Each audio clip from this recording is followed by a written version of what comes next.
Di setiap Sabtu pagi ya, jam 10 pagi buat kamu yang punya free time untuk berdoa bersama-sama dan dengar kita mau cari Tuhan, dengar suara Tuhan, Tuhan mau apa. Itu kita setiap Sabtu pagi di kedai Apak lantai 2. Kita berdoa puasa di situ, cari wajah Tuhan. Kita mau dengar firman Tuhan malam ini, kita berdoa dulu. Terima kasih Tuhan buat malam ini. Tuhan, aku berdoa mereka nggak berjumpa dengan khotbahku, tapi mereka berjumpa dengan firman-Mu Tuhan. Mereka berjumpa dengan suara mereka secara personal. Terima kasih Bapa, di dalam nama Yesus. Amin. Godaan bagi para pengkhotbah adalah kita mencoba buat khotbah yang bagus ya, yang buat kamu terkesan, yang buat kamu bilang, wow khotbahnya bagus banget. Itu godaan para pengkhotbah ya, cobaan. Sama dengan tim musik worship leader ya, cobaannya apa? Wow, lagunya, nyanyinya keren banget suaranya ya, main musiknya bagus banget ya. Saya paling sebel kalau udah lihat para pemusik itu yang mainnya gini-gini, banyak gaya. Dia pengen show off dirinya ya, nah saya nggak hakimi kamu ya, kamu banyak gaya emang. Karena jujur-jujur aja kita coba perform ya, tunjukkan kemampuan kita, bikin khotbah-khotbah lucu ya, orang-orang seneng dengan khotbah lucu. Tapi kalau kita fokus kepada itu, kita melewatkan satu hal ya. Orang datang nggak butuh performance, orang membutuhkan Yesus. Orang nggak butuh khotbah lucu, orang membutuhkan khotbah yang mengubahkan hidup. Amin. Saya tahu kamu masih banyak yang muda, sama kayak saya, beda-beda tipis lah.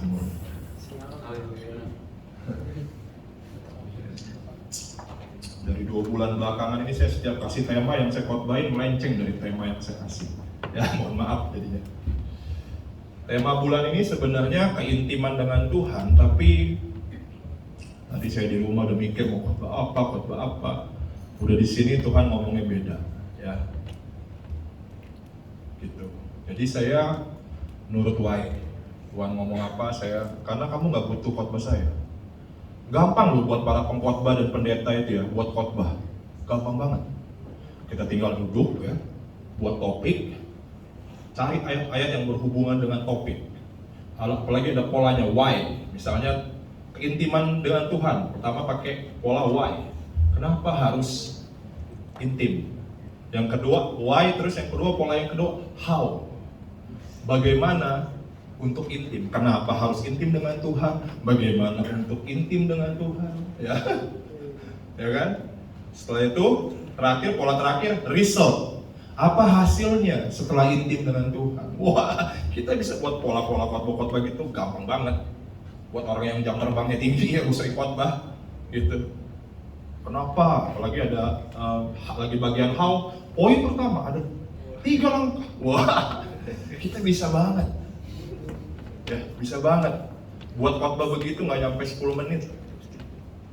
Ya, rada lama lah kalau buat pakai Canva ya, pakai PDF gitu ya. Ada jadi 1 jam lah ya. Tapi pertanyaan saya sering tanya diri saya, kalau saya khotbah gitu apa yang mereka butuh ya? Apa mereka butuh konsep saya? Mereka butuh khotbah yang saya setting? Kayaknya hati saya bilang enggak. Saya rasa orang butuh dengar suara Tuhan. Kebetulan saya yang jadi mulutnya Tuhan. Oke? Oh, Pak Santo ada ayatnya di Alkitab jadi mulutnya Tuhan. Kalau Alkitab terus penyambung lidahnya Tuhan. Di Perjanjian Lama disebut Harun sebagai penyambung lidahnya Tuhan ya. Kebetulan aja saya jadi penyambung lidah. Saya nggak lebih pintar dari kamu, bahkan saya nggak lebih benar mungkin dari kamu. Jadi saya dapat opportunity untuk jadi penyambung lidah Tuhan. Nah ini yang saya dengar dari Tuhan. Saya mau kamu tangkap.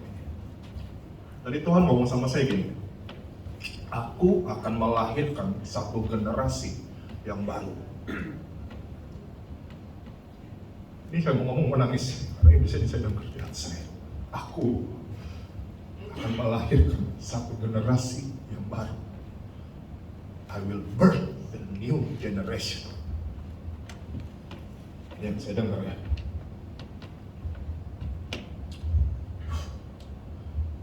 Lagi saya ngomong, ini bakal kayak api yang keluar dari mulut saya.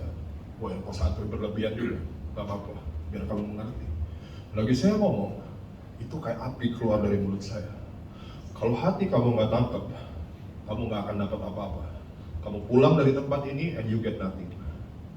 Tapi lagi kamu buka hati dan sungguh-sungguh dengar apa yang Tuhan mau bicara, kamu akan pulang dapat something yang fresh, yang baru di dalam your spirit, di dalam roh kamu. Saya mau kamu benar-benar buka hati, baiklah yang bertelinga, ia mendengar, kata kita. Ya. Kita buka Yoel pasal 2. Dari ayat 1 sampai 11. Saya akan bicara ini dengan singkat aja. Sekali lagi saya berusaha sesederhana mungkin, secepat mungkin saya khotbah, biar kamu nggak ngantuk. Ya. Lama-lama ngantuk kamu.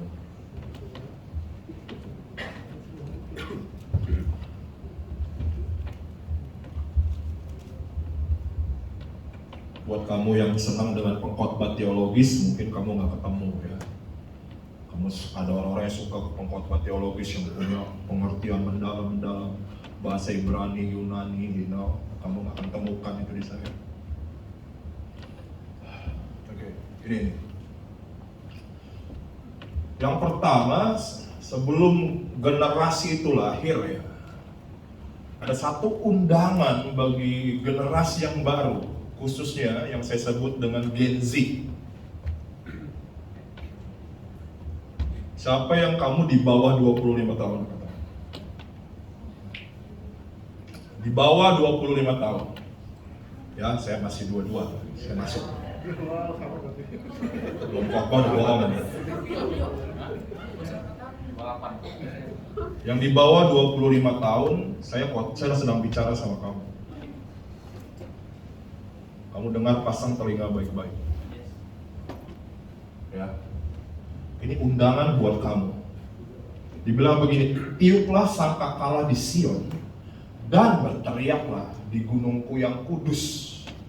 Biarlah gemetar seluruh penduduk bumi, sebab hari Tuhan datang. Sebab hari itu sudah dekat. Saya cuma mau kasih tahu, kedatangan Tuhan yang kedua sudah dekat. Saya nggak tahu itu sedekat apa, tapi tanda-tanda sudah hampir ya. Ya, bangsa-bangsa udah mulai perang nih ya. Orang-orang mulai kelaparan, ya. Harga minyak naik dan semua. Ya. Satu hari di surga, 1000 tahun di bumi. Kita nggak tahu waktunya, tapi saya percaya sudah dekat.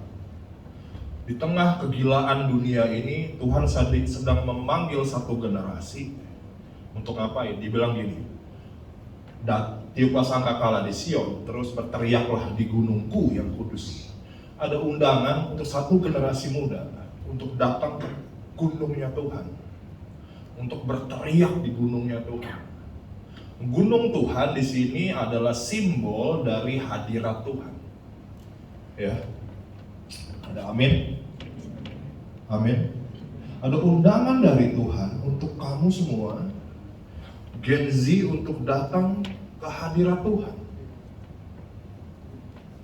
Dan datang banyak orang Kristen, kalau datang ya ke konser-konser ya. Siapa yang suka konser? Ini lagi konser-konser mahal ya zaman sekarang. Zaman saya dulu konser itu murah. Kalau datang ke konser Salon Seven gitu, kita bayar 15.000 udah dapat rokok sebungkus. Kemarin ada konser Dewa, saya ajak Dewan, dia nggak mau. Tapi lumayan mahal, tiketnya 500.000 ya. Oh, mahal banget tiket zaman sekarang ya. Gitu. Banyak orang kalau nonton konser teriak-teriak. Benar nggak? Tapi lagi di hadirat Tuhan. Kalau kita tadi bilang apa? Jangan dimatiin dong ayatnya, tolong. Di hadirat Tuhan dibilang apa tadi? Berteriaklah di gunungku yang kudus. Saya mau tanya nih, orang kalau berteriak-teriak di konser itu kenapa dia? Kenapa? Yang pertama pasti karena senang, bener nggak? Nggak ada kalau orang bete, nggak ada. Orang bete ngelamun gitu ya. Muka-muka ngelamun lagi bete. Ya, kalau orang teriak-teriak tuh lagi konser, pertama dia senang. Yang kedua dia apa? Excited, ya. Membara-bara di hati. Oh, buka-buka baju.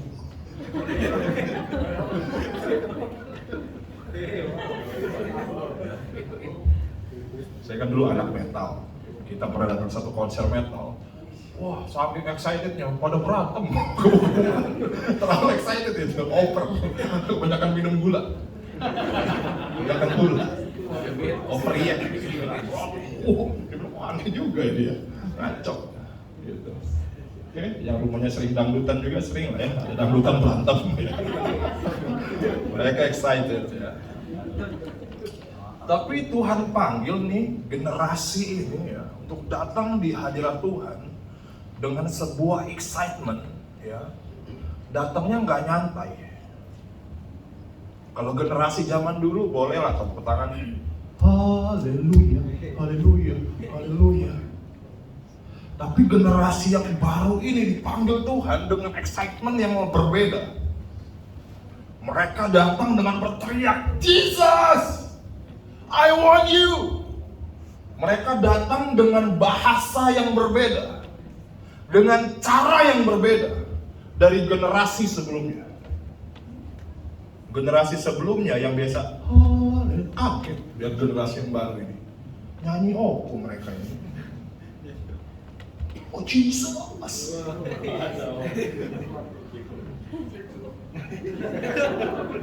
Generasi yang lama bingung, nyanyi apa mereka ini sih?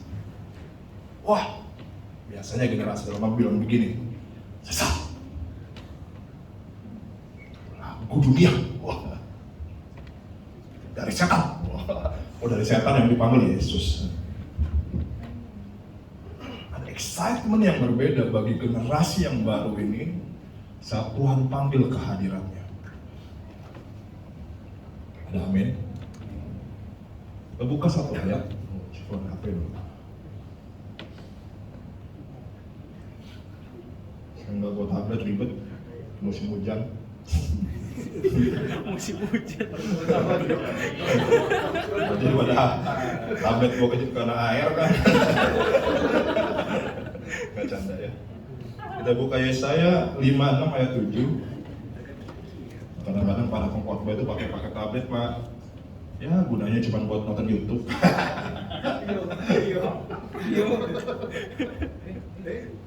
Ya ini. Nah ya saya bakal pelan-pelan ya. Saya ngalir aja dengan Roh Kudus. Karena saya nggak siapin jujur. Kamu jangan ikut-ikutan saya tapi ya kalau disuruh khotbah sama apa persekutuan kamu jangan ikut-ikut juga. Ya, saya ngalir aja nih dengan Tuhan ya. Nah dibilang gini, coba dengar baik-baik ini. Mereka akan kubawa ke gunungku yang kudus. Sekali lagi saya bicara kepada siapa? Gen Z. Anak di bawah 25 tahun ini ya. Saya ngomong ke kamu. Yang di atas 25 tahun tidur aja dulu. Ya. Mereka akan kubawa ke gunungku yang kudus. Nah ini. Dan akan kuberi kesukaan di rumah doaku. Wow. Akan kuberi kesukaan di rumah doaku. Aku akan berkenan kepada korban-korban bakaran dan korban-korban sembelihan mereka yang dipersembahkan di atas mezbahku. Sebab rumahku akan disebut rumah doa bagi segala bangsa. Saya percaya satu tanda di mana generasi yang baru lahir, ada satu generasi yang suka masuk ke dalam hadirat Tuhan dan berdoa.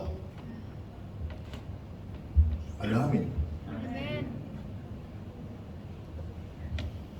Kebangkitan generasi yang baru ini dimulai dengan sebuah movement yang saya bilang the movement of the presence of God. Kegerakan dari hadirat Allah. Anak-anak muda berbondong-bondong masuk ke gunung kudus Tuhan, ke hadirat Tuhan, berteriak, berseru, berdoa bagi teman-teman mereka. Tuhan, save my generation. Selamatkan generasiku. Aku mau mereka berdiri di gunung yang sama denganku, di gunung hadirat-Mu Tuhan. Bawa mereka ke sini untuk bersama-sama aku mempersembahkan korban bagi-Mu Tuhan. Ada amin?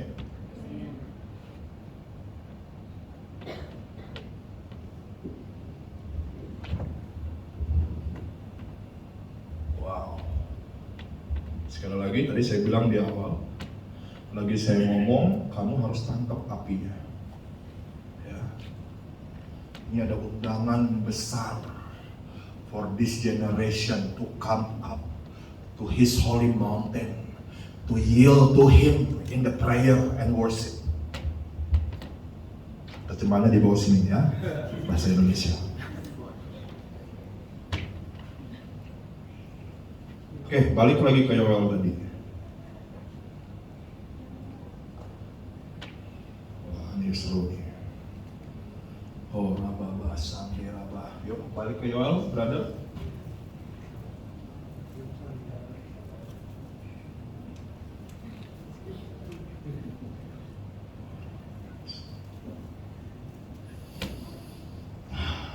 Ayat 2.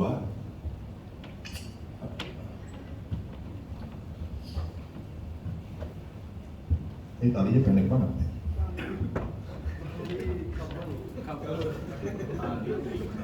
Kabel. Bukan tali rafia ya. Oh, saya lupa. Ini saya gulung-gulung. Ada bunyinya gimana? Piye.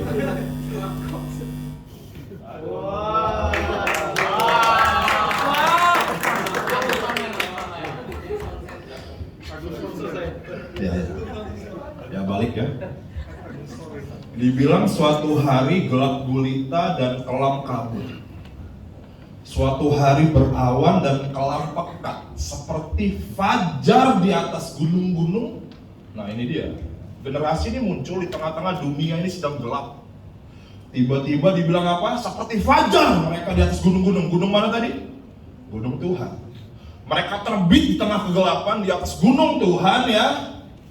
Suatu bangsa yang banyak dan kuat, yang serupa itu. Nah, dibilang begini, yang serupa generasi ini tidak pernah ada sejak purbakala dan tidak akan ada lagi sesudah itu turun-temurun pada masa yang akan datang.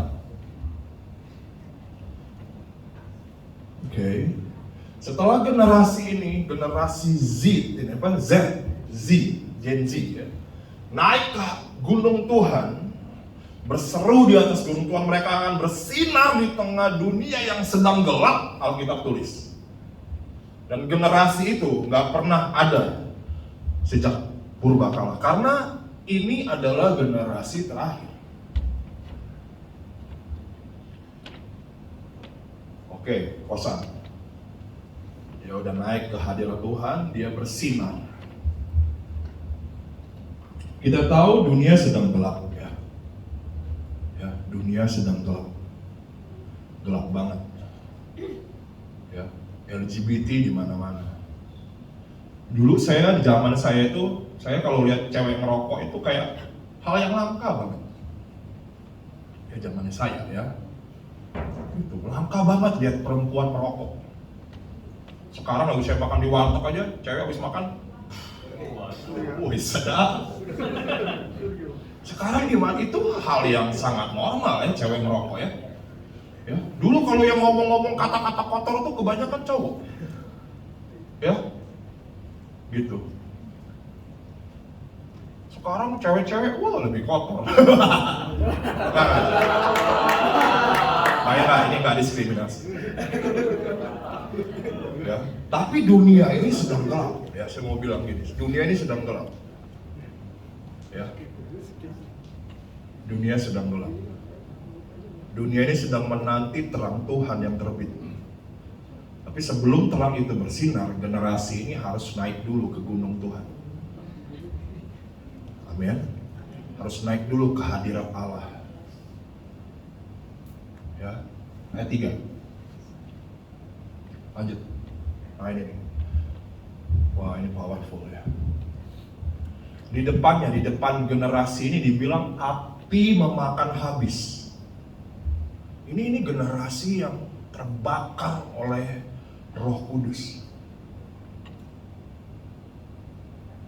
Di belakangnya nyala api berkobar, depan belakang kebakaran. Kamu tahu sifat api? Hah? Kamu tahu nggak api sifatnya apa? Dia spreading. Api itu punya satu sifat yang sangat gila, namanya menyebar. Kalau saya bawa obor di sini, saya tempelin ke sini, kebakaran satu ruangan. Nggak pakai lama. Saya tempelin ke Agung, kebakaran. Saya mau bilang gini, generasi ini ya, bagaimana mereka dipakai Tuhan, mereka akan spread the fire of God. Mereka sangat berkobar, bernyala-nyala, sehingga lagi kamu ke kampus, orang lihat hidup kamu, mereka kebakar ikut Tuhan. Lagi kamu di kantor, karena kamu begitu bernyala-nyala bagi Yesus ya, orang kebakar, orang bertanya-tanya. Karena api sifatnya menyebar, dan itu sangat natural, kamu gak perlu buat-buat. Kamu yang dari dulu ngajakin teman ke gereja, yuk ke gereja cuy, kagak mau. Tapi detik kamu disambar oleh api Tuhan, kamu cuma bilang gini, cuy, gereja, berangkat. Karena ada api. Karena kamu gak bisa melakukan sesuatu di luar hadiratnya. Yesus bilang di Yohanes 15, di luar aku, kamu gak bisa buat apa-apa. Oke. Nah ini nih, powerful. Itu baru berkobar-kobar doang, bernyala-nyala. Yang kedua, dibilang begini. Tanah di depannya seperti Taman Eden. Di belakangnya padang gurun tandus. Apa artinya ini? Ini generasi ya, yang masa lalunya mereka lihat sebagai padang tandus. Masa lalu mereka yang penuh dosa. Mereka udah tinggalkan itu. Dan setiap mereka nengok ke belakang, aduh sorry cuy, nggak minat, gue balik lagi ke sono. Tandus. Siapa di antara kita di sini yang pernah lagi kita udah kenal Tuhan, kita coba-coba balik lagi mundur ke dunia kita yang lalu, tandus ya? Tandus banget. Kamu kira lakuin dosa enak? Kagak, gersang. Gersang, ay.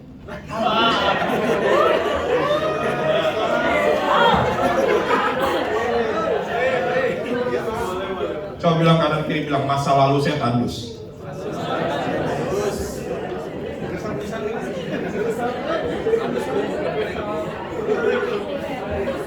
Ini generasi yang gak lihat kembali ke belakang, karena dia tahu kalau gue balik ke dunia gue yang lalu, gak ada apa-apa di sana.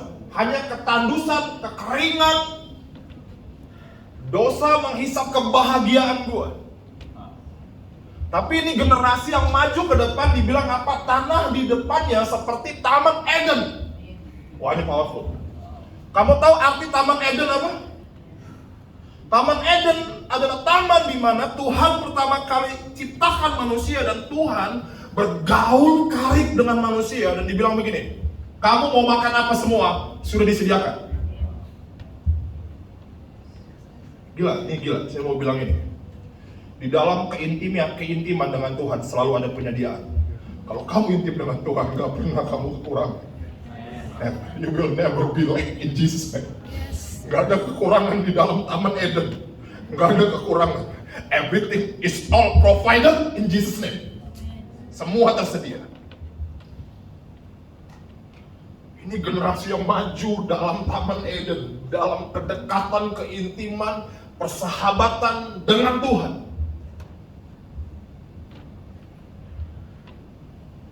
Wow. Makanya Tuhan lagi mau lahirin generasi ini. Saya lagi ngomong sama kamu generasi Z ya. Ya. Lanjut ayat 4. Terus. Tuhan aku cuma ngomong, apa yang Tuhan ngomong aja. Dibilang begini, rupanya seperti kuda, ya. Ada aplikasi di IG yang kalau disorot muka lu berubah jadi kuda. Nah ini.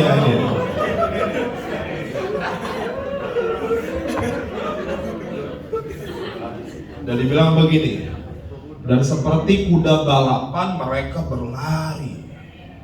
Ini artinya apa? Paulus pernah bilang gini, aku melupakan yang di belakangku dan mengarahkan diri kepada yang di hadapanku, dan aku berlari-lari di dalam panggilan surgawi di dalam Kristus Yesus. Saya mau bilang gini, ini adalah generasi yang berlari dalam panggilan Tuhan. Saya setiap pagi bangun, saya cuma doa. Saya bilang, Tuhan, terima kasih for the new opportunity, untuk kesempatan yang baru. Yang pertama untuk mentaati Tuhan, yang kedua untuk hidup dalam rencana Tuhan. Ketaatan harus jadi kesenangan kita, bukan beban.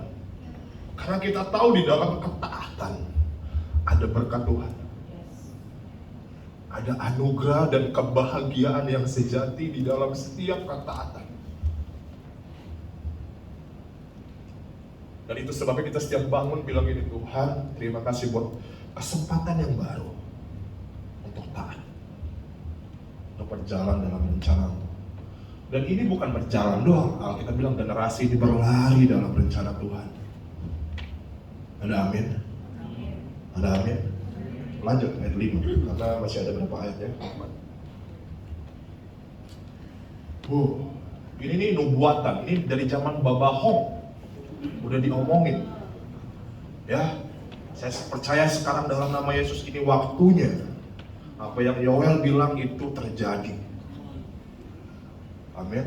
Seperti gemertaknya kereta-kereta, dibilang gini, mereka melompat-lompat di atas puncak gunung-gunung. Yesus pernah bilang, hei, kalau ada gunung di hadapanmu, bilang kepada gunung itu, beranjaklah ke dalam laut, dan gunung itu akan pindah. Saya mau bilang ini generasi yang kagak takut dengan yang namanya masalah. Mereka ada masalah, nggak takut, tapi melompat-lompat di atas gunung itu. Saya setiap pemuritan sekarang, saya rasa Tuhan tuntun kami lakukan ini tiap pemuritan. Kamu yang belum pemuritan, ikut pemuritan. Kamu karena Yesus dari awal dibilang jadikan semua bangsa muridku. Tuhan nggak cari jemaat, Tuhan cari murid. Ya. Dibilang begini, kalau kita pemuritan, kita sekarang ngobrol ada dua. Yang pertama, minggu ini apa rintangan kamu untuk mengikut Yesus, dan kita belajar terbuka. Rintangan mengikut Yesus banyak, ya. Misalnya nggak pernah doa, malas doa, kosanto, atau apalah dosa apa kek. Ada rintangan mengikuti Yesus. Dan yang kedua, kita tanya, ada masalah apa minggu ini? Saya cuma mau bilang, banyak kita orang Kristen ya, membesar-besarkan masalah. Masalah kita liatin, rintangan kita mengikuti Yesus kita lupain. Bener nggak? Kita malas doa nih, ya kita bodo amat. Tapi kalau ada masalah, Tuhan tolong aku. Masalah kita dengan Yesus kan kita beresin.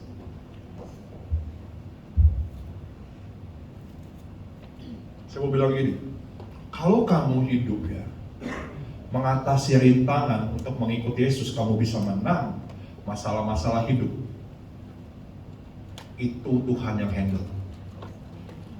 Kenapa generasi ini bisa melompat di atas gunung-gunung masalah mereka? Karena mereka percaya Tuhan yang taking control. Generasi ini, saya buat survei, saya sharing di grup pemuritan juga.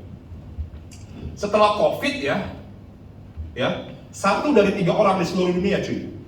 Ini di England, dibuat Rusia apa England? Rusia kayak. Di Rusia pernah buat survei setelah COVID, 1 dari 3 orang itu mengalami namanya anxiety. kecemasan tentang masa depan. Setelah ini efek dari COVID ya, tiba-tiba menyebar ke seluruh dunia tentang satu ini, anxiety. Cemas berlebihan tentang masa depan, tentang hidup ini, tentang bla bla bla, bla bla bla, sawan bangke bahasanya.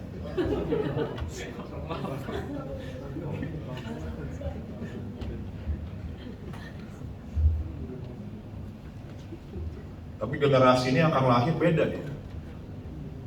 Mereka akan bilang gini, masa depanku di tangan Tuhan.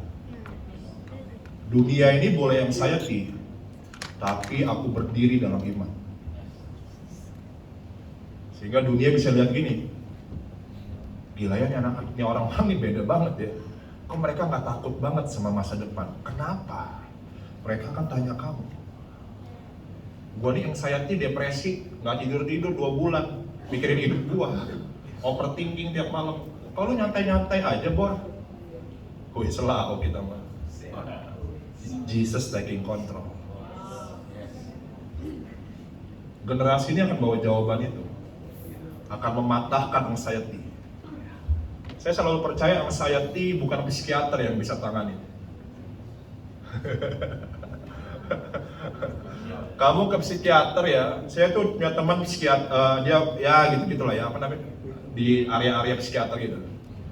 Dia cuma bilang, orang yang punya gangguan jiwa atau anxiety atau apalah itu namanya ya, kalau mereka dalam stadium 5, psikiater itu cuma bisa turunin 1 atau 2 level, jadi turun 3. Nggak bisa nyembuhin, cuma nurunin apa? Tingkat depresinya doang. Tapi saya percaya di dalam Yesus ada kemerdekaan. Amin. Amin. Oke yuk, kita lagi jam 7, 8, yuk lanjut jam 6. Jam 6 lagi.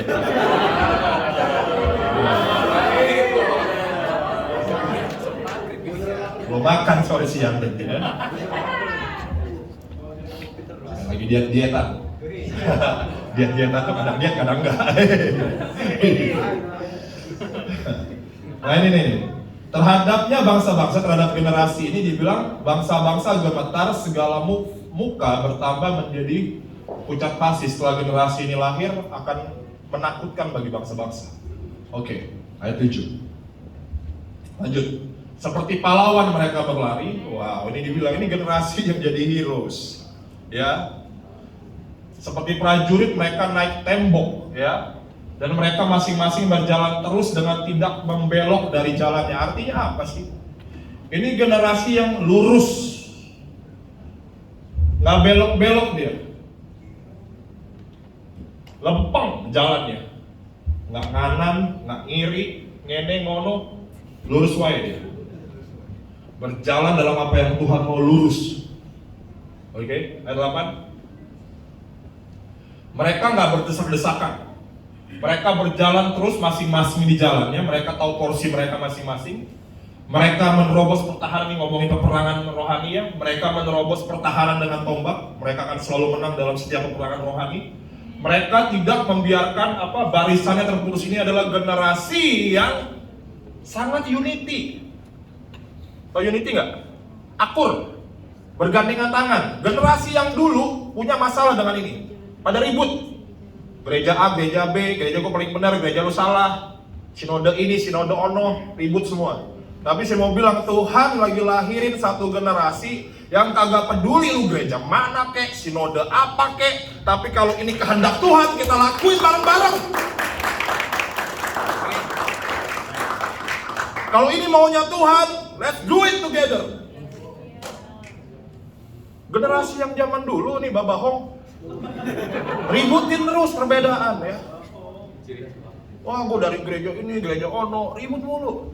Tapi Tuhan lagi mulai bangkitin satu generasi yang udah kagak mandang itu. Dia cuma bilang gini, yuk kita gandengan tangan, jangan biarkan barisan kita terputus. Wah, ini solid banget.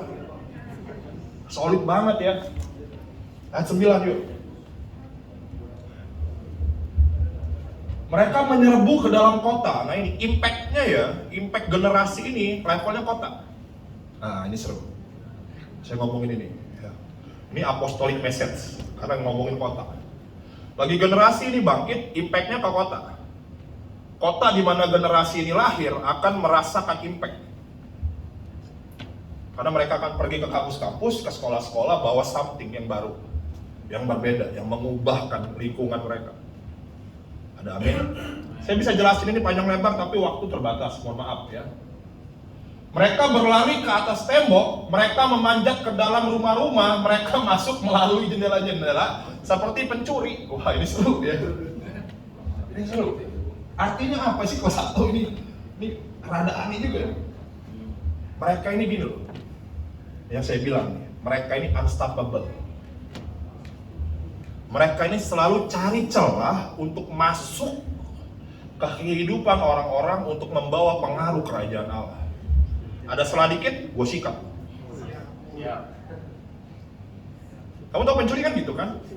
Ya kan? Mantau dulu dia, cari celah dulu. Meleng dikit, masuk. Ini generasi yang bawa pengaruh dari kerajaan Allah kehidupan orang, ke dalam kehidupan orang-orang. Contohnya apa? Contohnya, misalnya ada datang ke kamu orang kantor, dia mungkin nggak kenal Yesus, tapi dia datang, ya, Ciawan, saya lagi pening Ciawan, ngene ngonong, ngene. So, karena ada celah, kita langsung apa nih? Ada celah nih untuk menyatakan kemuliaan Tuhan, bersikat. Boleh nggak saya doain? Saya nggak bisa nolong kamu, tapi Tuhan saya bisa tolong kamu. Lagi kita doa, bam, mujizat terjadi. Something happen. Ini yang saya bilang, mereka seperti pencuri ya. Cari celah di mana mereka bisa masuk untuk bawa pengaruh kerajaan Allah ke dalam kehidupan orang-orang. Ayat 10. 2 ayat lagi kita selesai. Di depannya bumi bergetar, langit bergoncang, matahari bulan menjadi gelap, dan bintang-bintang menghilangkan cahayanya. Wah, ini sih berat ini. Ya. Ini artinya apa? Ini bumi yang menjadi saksi. Bumi dan alam semesta sampai jadi saksi tentang lahir dari generasi ini. Ayat 11. Terakhir. Nah, ini powerful. Dan Tuhan memperdengarkan suaranya di depan tentara. Generasi ini Tuhan bilang sebagai tentaranya. Pasukannya sangat banyak dan pelaksana firman-Nya kuat. Ini generasi yang taat sama Tuhan. Dibilang gini, betapa hebat dan sangat dahsyat hari Tuhan. Siapa yang dapat menahan? Wow.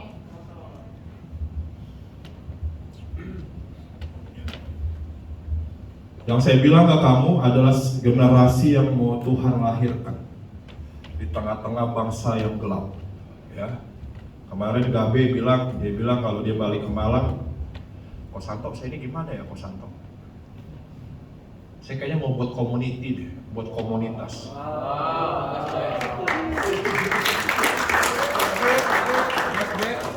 Saya buat nggak ya kok? Saya cuma mau bilang Gabe, ini jawabannya. Ada generasi yang baru akan lahir di Malang. Ada amin? Amin. Ya Theo, generasi yang baru lahir di Palembang, jangan cangkan-cangin wae kan.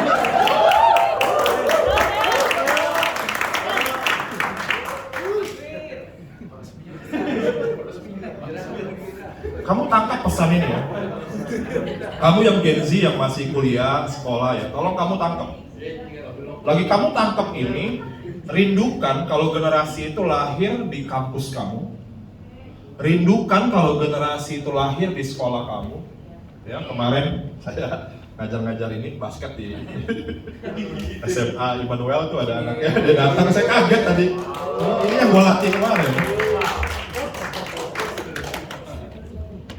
Ya, rindukan ada generasi yang lahir. Generasi yang baru. Kamu yang di kantor, mungkin di kantor kamu nggak ada persekutuan doa, tapi banyak anak Tuhan. Kamu mulai buat persekutuan doa. Kamu yang di kampus nggak ada persekutuan doa, mulai buat persekutuan doa.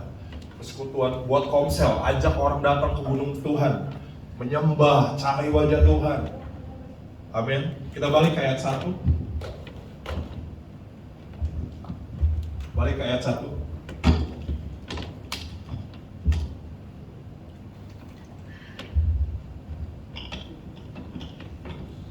Semua hal yang luar biasa yang saya bilang dari ayat 2 sampai ayat 11 itu dimulai dari ayat 1 ini. Apa ya perintahnya?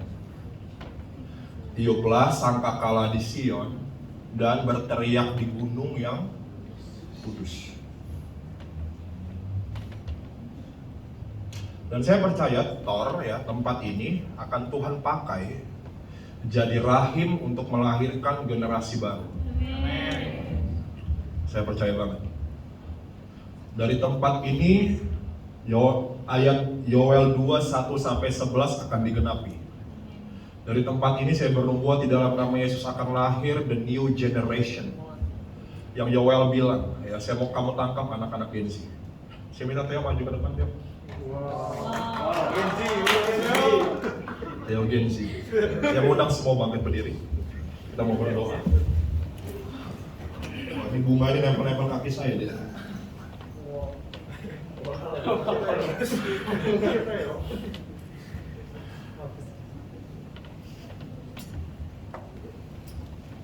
Saya mau semua tutup mata.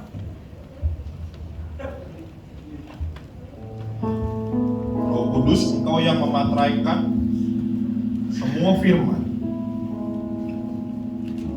di dalam hati kami. Tadi saat saya bicara, saya bilang firman yang keluar dari mulut saya akan bagai api yang akan menyambar mereka yang mendengar. Kalau firman-firman yang saya ngomong tadi menyambar hati kamu, jangan dipaksa-paksa, jangan dibuat-buat. Kalau firman yang tadi menyambar hati kamu, saya mau kamu maju ke depan. Jangan dibuat-buat, ini hanya pekerjaan Roh Kudus doang. Kalau kamu merasa firman-firmannya tadi, saya tangkap Pastor. Ada generasi baru mau lahir, saya tangkap ini, saya tangkap. Saya mau terlibat, saya mau bergerak, saya mau berjalan di dalam apa yang Tuhan mau kerjakan hari-hari ini. Kalau kamu itu menyambar hati kamu, saya mau kamu maju ke depan, saya kasih waktu. Mungkin kamu ragu-ragu, malu-malu atau apa, tapi kalau itu menyambar kamu. Tapi kalau enggak juga, enggak usah. Ya.